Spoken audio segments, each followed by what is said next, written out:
Good afternoon, dear students. I am Dipanshu Jain, and today I am here to teach you social science subject, and we will start with the geography chapter resources and development. Before starting the chapter, I hope you are studying very well in this difficult time of lockdown, and I hope very soon we will be in our physical classes very soon. And I want to say one thing more. Please be patient and please be calm in these difficult times. The time will get very good very soon, and you will be able to go to your school very soon also. And I hope और मैं ये भी चाहता हूँ कि आप सभी बच्चे इस टाइम पर अपने समय को अच्छे से यूटिलाइज़ करें, अच्छे से मोटिवेट रहें अपने आप से। किसी भी चीज़ की दिक्कत हो तो हम सभी आपके वीएमसी टीम, हम सभी आपके साथ हैं किसी भी सब्जेक्ट की प्रॉब्लम्स के लिए। और आप लोग बस अपना लगे रहें, घबराना नहीं है बच्चों किसी भी बात से। कोई भी प्रॉब्लम, कोई भी परेशानी आपको आती है तो बेहिचक आप अपनी मम्मी पापा से या हमारी टीम से, हमारी पूरी टीम आपके लिए अवेलेबल है। आप अपनी कोई भी प्रॉब्लम हमसे शेयर कर सकते हैं। तो चलिए बच्चों, स्टार्ट करते हैं हमारा chapter resources and development. Resources and development के बारे में बच्चों आप सब ने 8th क्लास के चैप्टर से ही पढ़ते आ रहे हैं या फिर और छोटी क्लासेस से भी पढ़ते आ रहे हैं। पर अब हमें जो हमारे ज्योग्राफी की बुक है, और एक बात और मैं आपसे बच्चों कहना चाहूँगा कि इस वीडियो को देखते समय आप अपनी एनसीईआरटी की बुक या सॉफ्ट कॉपी में या हार्ड कॉपी में अगर आपके पास अवेलेबल है तो आप उसके चैप्टर को निकाल के स्टडी करते रहे, क्योंकि कुछ एक जो डेटा है और कुछ एक जो फिगर्स हैं वो मैं एनसीईआरटी की बुक से ही आपको समझाऊंगा, आपको क्लियर करूंगा। और एनसीईआरटी की ही प्रेफरेंस हम अभी हम लेंगे, और फिज़िकल क्लासेस में जाएंगे तो वहाँ पर रेफरेंस बुक्स वगैरह भी स्टडी कर सकते हैं हम। ठीक है, तो let us start the chapter. अच्छा, रिसोर्सेज से आप क्या समझते हैं? रिसोर्सेज मीन्स जो चीज़ें हमारे डेली यूज़ के काम में आती हैं, यही ना? कि जैसे कि clothes, food, water, our home, our bikes, our cars, etc. etc. All these things are students' resources, which we get help in our daily life, or which you can say comes to use in our daily life. Means you can से जितना भी हमारे environment में available है, जैसे कि अगर आप सपोज सबसे ज़रूरी चीज़ आदमी के लिए है, हमारे ह्यूमन बींग के लिए, how we breathe from the oxygen, and that is the most important natural source of our from our environment. ऐसे ही बच्चों और भी चीज़, पानी हम पीते हैं, पानी से और भी हमारे दिन के दैनिक कार्यों में हमें हेल्प मिलती है। और कपड़े, खाना, बिना खाने के भी आप सोच सकते हैं कैसा जीवन होगा अगर हम खाना ना खाएं। And all this another things like, ये तो हमारी बेसिक नीड्स होगी। उसके बाद जो हमें अपने हेल्प जितने भी काम हैं, सपोज़ हमें कहीं बाहर जाना है तो हम अपनी बाइक का यूज़ करते हैं, हमें मनोरंजन करना है तो हम अपने मोबाइल को यूज़ करते हैं, अपने एलईडीज़ को यूज़ करते हैं, अपने टेलीविज़न सेट्स को यूज़ करते हैं, डीटीएच को यूज़ करते हैं। जितने भी ये सब चीज़ें हैं बच्चों, ये सब किस में आ जाती हैं? रिसोर्सेज में। और रिसोर्सेज के साथ साथ इनकी डेवलपमेंट कैसे हो रही है आगे, इसके बारे में भी हम इनके ऊपर स्टडी करेंगे। फर्स्ट ऑफ ऑल, जब हम चैप्टर का स्टार्टिंग चैप्टर है वो रिसोर्सेज की डिफ्रेंशिएशन के बारे में है कि how many types of resources are there, तो उसको स्टडी करेंगे। और अच्छा, उसके बाद एक चीज़ और, जो रिसोर्सेज मिलते हैं वो हमें एक तो डायरेक्ट नेचर से मिलते हैं, ठीक है, जैसे कि एयर, वाटर, फूड। फूड भी हमें डायरेक्ट नेचर से मिल रहा है, लाइक फ्रूट्स वगैरह। और दूसरे कुछ रिसोर्सेज जो हमें टेक्नोलॉजी से मिलते हैं, जिनको ह्यूमन बींग कन्वर्ट कर देता है इफेक्टिव यूसेज में, लाइक मेटल्स। मेटल हमें ऑर्स के फॉर्म में मिलते हैं, बट ऑर्स हमारे लिए यूज़फुल नहीं है। After we implement technology on them, they are useful to us. Like metal को कन्वर्ट करके शीट्स बनाई जाती हैं, शीट से फिर आगे डिफरेंट डिफरेंट मशीनरी बनाई जाती है, डिफरेंट इक्विपमेंट्स बनाए जाते हैं जो हमारे डिफरेंट यूजेस में काम में लाए जाते हैं। एक छोटा सा एग्जांपल मैं आपको देना चाहूँगा कि एक छोटी सी नीडल बच्चों, एक छोटी सी नीडल इतनी प्रेशियस होती है नीडल कि उसका काम क्या होता है, हमारे कपड़ों को सीना, एक छोटी सी नीडल का क्लोथिंग में काम आती है।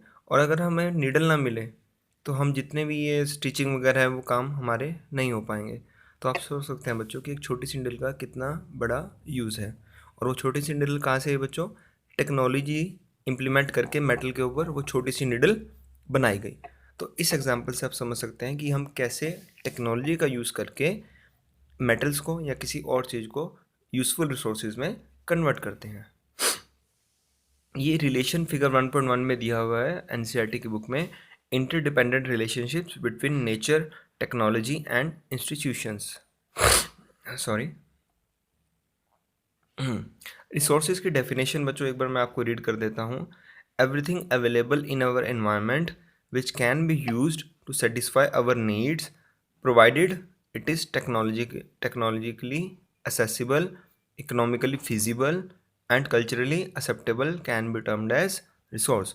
अब यहाँ तक तो हमें बिल्कुल ईजिली क्लियर है, everything available in our environment which can be use to satisfy our needs provided it is technologically accessible, technology इसको असेस कर सके, इकोनॉमिकली फिजिबल हो, हमारी रेंज में हो, इकोनॉमिकली फिजिबल हो हर वर्ग के लिए। बच्चों वर्ग मीन्स जितनी भी सोसाइटी हमारे यहाँ पे सोसाइटीज़ बनी होती है, medium mediocre people, high class people, lower people, हर कोई इसको इजीली यूज़ कर सके। एंड कल्चरली एक्सेप्टेबल, और हमारे कल्चर के अकॉर्डिंग एक्सेप्टेबल हो, that is termed as resource. Figure 1.1 में एक छोटा सा ट्रायंगल दिया हुआ है बच्चों, अगर आप बुक देख रहे होंगे तो आपको इजीली मिल जाएगा। Now next comes to the point, the process of transformation of things available in our environment involves an interactive relationship between nature, technology and institutions। institutions means बच्चों जहाँ पर हमें पढ़ाया जाता है, जहाँ पर हमें शिक्षा दी जाती है। अगर हमें शिक्षा मिलेगी तभी हम टेक्नोलॉजी का यूज़ कर पाएंगे। तो ये सभी चीज़ें आपस में इंटर रिलेटेड हैं, nature, technology and institutions. And यही प्रोसेस है ट्रांसफॉर्मेशन ऑफ थिंग्स अवेलेबल, जितनी भी चीज़ें हमारे एनवायरनमेंट में अवेलेबल हैं उनको कन्वर्ट करना into useful resources। It provides an interrelationship between nature, technology and institutions। Human beings interact with nature through technology and create institutions to accelerate their economic development, right? अच्छा, अब एक चीज़ और मैं आपको बताना चाहूँगा कि क्या आपको लगता है, do you think that resources are free gifts of nature as is assumed by many? कि हम सभी सोच लेते हैं कि रिसोर्सेज जो हैं हमारे लिए अवेलेबल हैं, but they are not. Resources are a function of human activities. Human being themselves are essential components of resources. हम खुद अपने आप में एक बहुत बड़े रिसोर्स हैं। They transform because we transform कैसे कैसे हम अपने आप में एक बहुत बड़े रिसोर्स हैं, क्योंकि हम ही तो बच्चों कन्वर्ट कर रहे हैं, हम भी तो एक रिसोर्स ही हुए ना। अगर ह्यूमन बींग्स ना होते तो क्या सभी चीज़ें पॉसिबल होती? नहीं होती। तो human beings itself are resources. Human beings themselves are essential components of resources। They transform material available in our environment into resources and use them, right students? And these resources can be are can be classified in the following ways। In resources को हम कुछ एक ways में क्या कर सकते हैं बच्चों, डिफाइन कर सकते हैं, डिफ्रेंशिएट कर सकते हैं।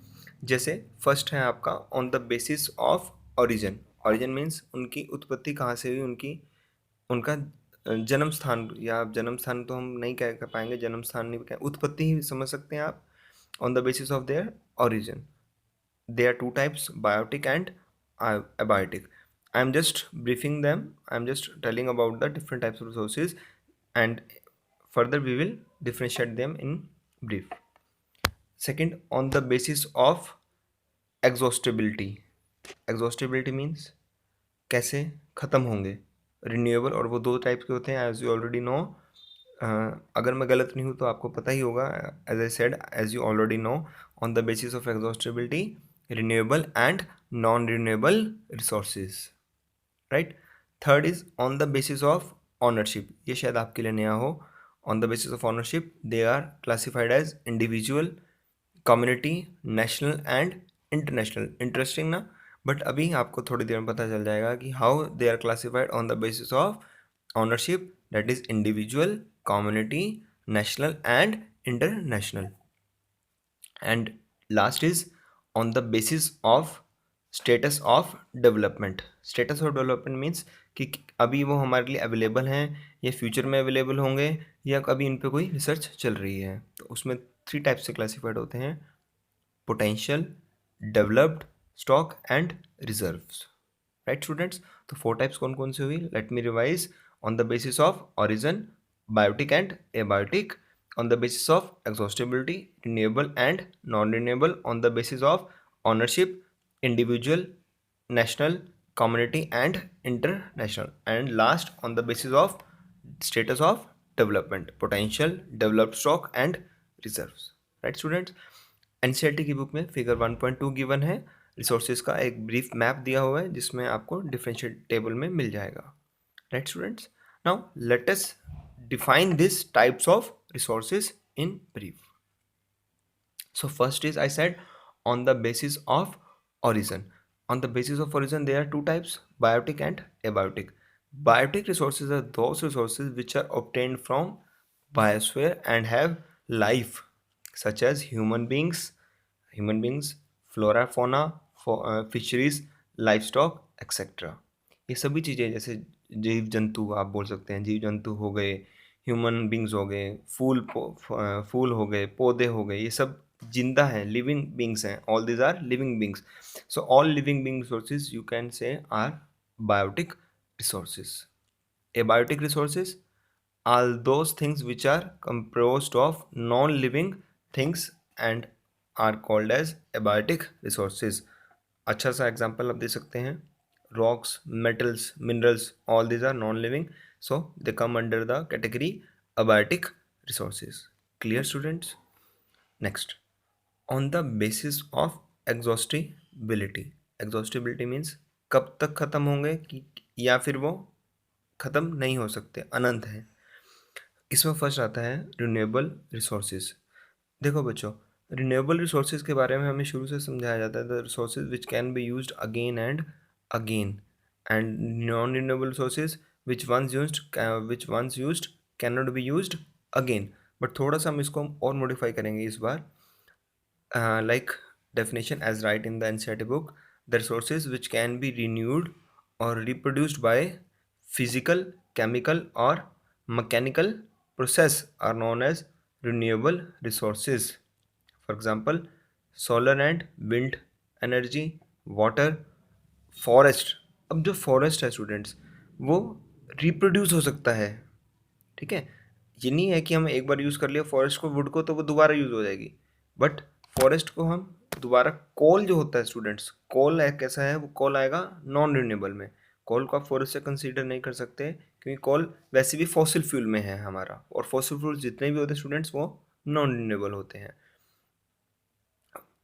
And solar and wind, water, forest and wildlife, etc.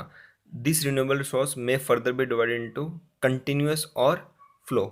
Continuous और flow मैं आपको बताया था स्टूडेंट्स थोड़ा सा। Continuous रिसोर्स वो होते हैं जो हमारे लगातार मिलते रहते हैं, जैसे कि सोलर और विंड, सन एनर्जी, ये सब कंटिन्यूस में हैं। और फ्लो में आते हैं हमारे पास आपके दूसरे रिसोर्सेज, विंड हो गया, वाटर हो गया, तो आ गया कंटिन्यूस में, एंड वाटर आ गया हमारा फ्लो में आएगा। सोलर एनर्जी, टाइडल एनर्जी आएगा हमारा कंटिन्यूस में। राइट, ये इसमें बेसिक डिफरेंस है कंटिन्यूस रिसोर्सेज में और फ्लो रिसोर्सेज में। जो कंटिन्यूस में होता है वो लगातार चलने वाले, जैसे कि सोलर, विंड, जो कभी ख़त्म नहीं होंगे, जिनकी संभावना अनंत है। सोलर विंड, जब तक हमारी सृष्टि है तब तक सोलर विंड रहेंगे ही रहेंगे। और फ्लो रिसोर्सेज आते हैं वाटर। ठीक है, जिसमें आप कह सकते हैं कि थोड़ा सा हमें वाटर को लेके हम डाउटफुल हैं, या फॉरेस्ट को लेके, वो फ्लो रिसोर्सेज में आ जाएंगे आपके। Right students, I hope it is now clear to you कि the resources which can be renewed और reproduced by physical means nature अपने आप कराएगी, केमिकल और mechanical process are known as renewable और replenishable resources. For example, solar and wind, forest and wildlife, and these are further classified into continuous or flow resources. अगर आपको ये continuous flow समझ अभी भी नहीं आया होगा तो आप मेरे से बाद में डाउट में भी ले सकते हैं, right students. Non renewable resources, this occur over a very long geological time, means काफ़ी लंबे समय तक हमें मिलते हैं, और इनकी जो उत्पत्ति है, जो इनका रिप्रोडक्शन प्रोसेस है, वो भी काफ़ी, it takes millions of years to produce fossil fuels. Minerals and fossil fuels such as are examples of such resources, and these resources take million of years in their formation. Millions of years लेते हैं और long time तक हमें available भी रहते हैं। आप सबको पता है कोल हम काफ़ी देर से यूज़ करते आ रहे हैं, और कोल रिजर्व्स अभी भी हमारे पास अवेलेबल हैं for further I can say 200 300 400 years तक।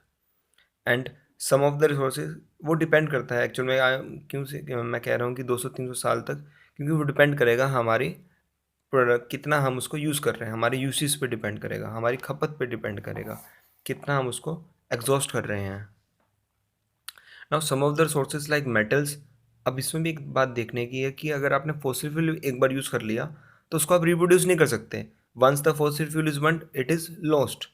बट मिनरल्स को आप, लाइक मेटल्स को आप रीयूज़ कर सकते हैं बार बार। रिन्यूएबल नॉन रिन्यूएबल में आएगा मेटल, बट आप उसको बार बार यूज़ कर सकते हैं। Some just like metals are recyclable, and some fossil fuels can not be recycled and get exhausted with their use. ये पॉइंट इंपॉर्टेंट है, इसको ध्यान में रखना आप कि नॉन रिन्यूएबल में मेटल ही एक ऐसे मेटल्स या मिनरल, कुछ एक मिनरल्स या कुछ एक मेटल्स को आप अगेन एंड अगेन रिसाइकल या रिप्रोड्यूस कर सकते हैं। They are recyclable, some metals, some of the resources like metals. Now next come to the basis, third is the on the basis of ownership. अब सबसे बड़ी बात ऑनरशिप, ऑनरशिप में कैसे कहें, कोई एग्जांपल आपके मन में आ रहा हो। जस्ट लाइक मैं आपको पहले, आपने पहला पॉइंट लिया था on the basis of individual ownership. These are also owned by, like हमारे पास घर है, हमारे पास मकान है, हमारे पास कपड़े हैं, तो उस पर हमारी ऑनरशिप हो गई, सिंपल सी बात। हमारा लैंड है, सबसे बड़ी बात हमारे पास हमारा लैंड है, बाय हमने गवर्नमेंट को रिवेन्यू दिया और गवर्नमेंट ने वो लैंड हमारे लिए इशू कर रखी है, हमारे नाम पे है। ठीक है, जैसे कोई घर है, कोई दुकान है, कोई खेत है, कोई बिल्डिंग है, कोई शॉप है, ऐसी सब चीज़ें जो हमारे नाम पे हैं या जो हमारे नाम पे हमारे लिए बनाई गई हैं, हमारे नाम से ही हैं, हमारी फैमिली के पास हैं काफ़ी सालों से, वो सब हमारे क्या हैं, इंडिविजुअल रिसोर्सेज हैं। Just like these are also owned privately by individuals, just like many farmers own land which is allotted to them by government against the payment of revenue, like, and in villages there are many people with land ownership, but there are many people who are landless. कुछ ऐसे लोग भी होते हैं कि आपने सुना होगा, अगर आप में से कुछ लोग विलेज बैकग्राउंड से हैं, तो कुछ एक लोग तो जमींदार होते हैं, जिनको बोला जाता है जमींदार, लैंडलॉर्ड्स, जिनके पास काफ़ी हिस्से की ज़मीन रहती है, गांव का मोस्टली हिस्सा उन्हीं के पास रहता है। और कुछ लोग क्या होते हैं, बिल्कुल ही लैंडलेस होते हैं, उनके पास ज़मीन वगैरह नहीं होती। एंड अर्बन पीपल में, अर्बन जो सोसाइटीज़ के लोग हैं, या आप कह सकते हैं शहरी लोग हैं, हमारे शहर में तो नहीं फ्लैट्स वगैरह होते, अब बनने लग गए हैं, बट इतने नहीं है कि हमारे यहाँ फ्लैट सिस्टम। हमारे यहाँ तो छोटे शहरों में क्या होता है, कोठीज़ होती हैं, प्लॉट्स होते हैं, लाइक हाउसेज होते हैं। बट महानगरों में बच्चों, बड़े शहरों में, just like in Delhi, Pune, Bombay, Bangalore etcetera, Hyderabad, there are also flats. लोगों के वहाँ पे फ्लैट्स होते हैं, फ्लैट्स की रजिस्ट्रीज हो जाती हैं, रजिस्टर्ड हैं उनके नाम पे, इस टाइप से। And plantation, pasture lands, ponds, water in wells etc. are some of the examples of resources owned by individuals। की कुछ एक लोगों के अलग से कुएं होते हैं, उनका उन पे, जैसे आप गल्फ साइड में जाएं तो वहाँ पे लोगों के तेल के कुएं हैं, और वहाँ पर उनका गवर्नमेंट का भी कोई रोल नहीं है। हर एक शेख, उनको बोलते हैं शेखों के कुएं होते हैं तेलों के, तेल के यानी ऑयल रिजर्व्स के, तो वो उनके इंडिविजुअल्स रिसोर्सेज में काउंट होते हैं वहाँ पे।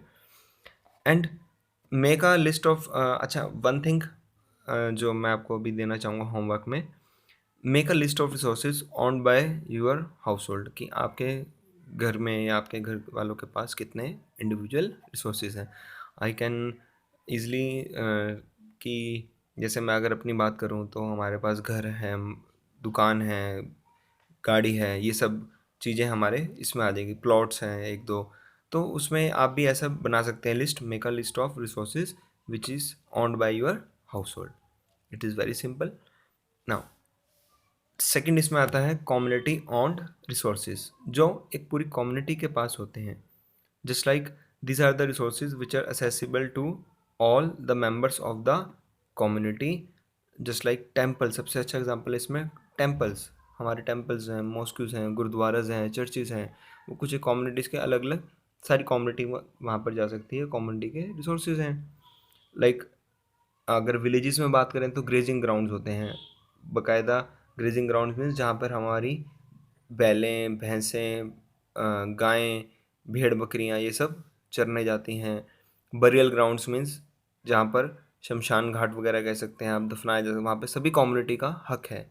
जितने भी हमारी कम्युनिटी के जितने भी लोग होते हैं एक कम्युनिटी के, वो सब उसको यूज़ कर सकते हैं। विलेज के पॉन्ड्स वगैरह, जोहड़ जिसको बोलते हैं आप, हमारे हरियाणा में जोहड़ बोलते हैं। अगर बाहर साइड बात करें तो तालाब बोला जाता है। तो उस पर पूरी कम्युनिटी का राइट होता है। पब्लिक पार्क्स हो गए, पिकनिक स्पॉट्स हो गए, म्यूजियम्स हो गए, ये सभी गवर्नमेंट ने रिसोर्सेज दिए हुए हैं एक कम्युनिटीज़ को, हमारी कम्युनिटीज़ को, यानी कि हम समुदायों को, लोगों को ये सब दिए हुए हैं। प्ले ग्राउंड्स हो गए इन अर्बन एरियाज़, तो उन सब पे आपने लिखा देखा भी होगा, म्यूनसिपल पार्क, कम्युनिटी पार्क, इस टाइप से लिखा भी होता है, मेंशन भी होता है, municipal grounds, right. So this are the resources which are owned by community, right students? Next come to the national resources, sorry। now technically अगर हम बात करें, टेक्निकली जितने भी रिसोर्सेज हैं belong to the nation. The country has legal powers to acquire even private property for public goods. ये बच्चों आपको मैं इसका एग्जांपल देता हूँ कि कैसे गवर्नमेंट एक्वायर करती है। जैसे सपोज गवर्नमेंट का कोई प्रोजेक्ट पास हुआ, अभी लेटेस्ट हमारे यहाँ पर पिगोवा के पास प्रोजेक्ट पास हुआ था, अम्बाला सिरसा, अम्बाला हिसार हाईवे। तो उसमें जो प्रोजेक्ट रखा गया था कि वो नया हाईवे बनाना है, और उसमें नए हाईवे के लिए जो भी गवर्नमेंट ने प्लान बनाया, मैप बनाया, तो उसमें जो जो लैंड आ रहा था वो सब गवर्नमेंट ने एक्वायर कर लिया। हाँ, एक्वायरेशन के लिए गवर्नमेंट प्रॉपरली पे करती है, जो भी रेट होता है उसका पे करती है, but government has a right to acquire our personal land also by paying the adequate money. इसमें होता है ऐसा कि गवर्नमेंट के पास पूरा राइट है कि अगर वो सोशल वर्क करना, कुछ आगे पब्लिक यूज़ के लिए कुछ बनाना चाहती है तो वो एक्वायर कर सकती है। रेलवे लाइंस के लिए एक्वायर कर सकती है, ब्रिजेस के लिए एक्वायर कर सकती है। ऐसे कई एग्जांपल्स हैं स्टूडेंट्स कि government can acquire our land. Now the country has legal powers, as I said, the country has legal powers to acquire even private property for public goods. You might have even seen roads, canals, railways being constructed on fields owned by some individuals। क्योंकि देखो कहीं ना कहीं government के पास land तो नहीं था, अब नई जगह पे आपको सड़कें बनानी है, रेल बनानी है, तो गवर्नमेंट क्या करेगी? प्राइवेट लैंड ही एक्वायर करेगी और उसका पूरा पे करेगी, एजुकेटली अमाउंट पे होगा। ये नहीं कि वो गवर्नमेंट रेट होता है। हाँ, कुछ एक लोगों को जब नहीं पसंद आता तो वो कोर्ट में केस भी चले जाते हैं, वो एक अलग मैटर है। बट बात यहाँ पर ये है कि government has proper right to acquire private land. ज़्यादा समय नहीं लेता हूँ, मैं थोड़ा और आगे बढ़ूँगा। All the urban development authorities get empowered by the government to acquire land. All the minerals, water resources, जितने भी मिनरल्स हैं हमारे, जैसे कोल वगैरह, हमारे रिजर्व जितने भी हैं हमारे कंट्री में, आयरन ऑर्स हैं, आयरन रिजर्व हैं, वो सब पे गवर्नमेंट का ही राइट है। प्राइवेट लैंड, प्राइवेट उसमें किसी का राइट नहीं है। फॉरेस्ट हैं, वाइल्ड लाइफ हैं, वाटर रिसोर्सेज हैं, रिवर्स हैं, लेक्स हैं, सब गवर्नमेंट की हैं। Land within the political boundaries and oceanic area up to 12 nautical miles. जो समुद्री एरिया है बच्चों, समुद्र के अंदर 12 नॉटिकल माइल्स यानी कि 22.2 किलोमीटर हमारी कोस्ट लाइन से, उस पे from the coast termed as territorial water and resources therein belong to the nation. उसके 12 नॉटिकल माइल यानी कि 22.2 किलोमीटर तक हमारी कोस्ट लाइन से वो सारा एरिया किसके पास रहता है? हमारी गवर्नमेंट का राइट है उस पर। अगर नहीं आपको समझ आया होगा, एक बार एनसीईआरटी पढ़ के मैं आपको फिर से एक्सप्लेन कर दूंगा। Next come to the international resources. They are international institutions we regulate some resources, the oceanic resources beyond 200 nautical miles of the exclusive economic zone belong to open ocean and no individual country can utilize this without the concurrence or acceptance of the international institutions। जो resources 200 nautical mile के बाद शुरू होते हैं उसको बोलते हैं हम exclusive economic zone, right students. And on the last is the on the basis of status of development. Status of development में आते हैं पोटेंशियल रिसोर्सेज। सबसे पहले आएगा पोटेंशियल रिसोर्स, और दूसरा है डेवलप्ड और तीसरा है stock. Potential resources are those resources which are found in region but have not been utilized. एक जगह मिल चुके हैं जैसे कुछ रिसोर्सेज कि हाँ वहाँ पर फलाना कोल रिजर्व मिला है, गोल्ड रिजर्व मिला है, आयरन ओर्स मिले हैं, पर उनको अभी तक यूटिलाइज नहीं किया गया है। For example the western parts of India particularly Rajasthan and Gujarat have enormous potential for the development of wind and solar energy but so far these have not been developed properly। आपको सबको पता है कि राजस्थान और गुजरात में क्या है, सन बड़ा abundant रहता है, तो वहाँ पर सोलर और लैंड भी बैरन है बच्चों। वहाँ पे राजस्थान में सारा ही डेजर्ट है, तो बैरन लैंड है, तो वहाँ पर हम सोलर को अच्छे से यूज़ कर सकते हैं। But so far this have not been. अब इतने प्रोसेस हो गए हैं, लास्ट 3-4 ईयर से चल रहे हैं, अच्छी प्रोजेक्ट्स आ रहे हैं, बट अभी तक प्रॉपरली यूज़ नहीं हो पाया है। Next is developed resources. Resources which are surveyed and their quality and quantity have been determined for utilization. The development of resources depends on technology and level of their feasibility. Means these are those resources which are surveyed, जिनको सर्वे कर लिया गया है अब कि हाँ इनकी quality और क्वांटिटी, कुछ नए तरह के रिसोर्सेज आ रहे हैं सामने, which have been determined for utilization. The development of resources depend on technology कि जैसे टेक्नोलॉजी आएगी हम उनको यूज़ कर लेंगे, and level of their feasibility, और वो कितने फिजिबल हो पाएंगे हमारे पर्टिकुलर प्रेजेंट टाइम में। Next is the stock.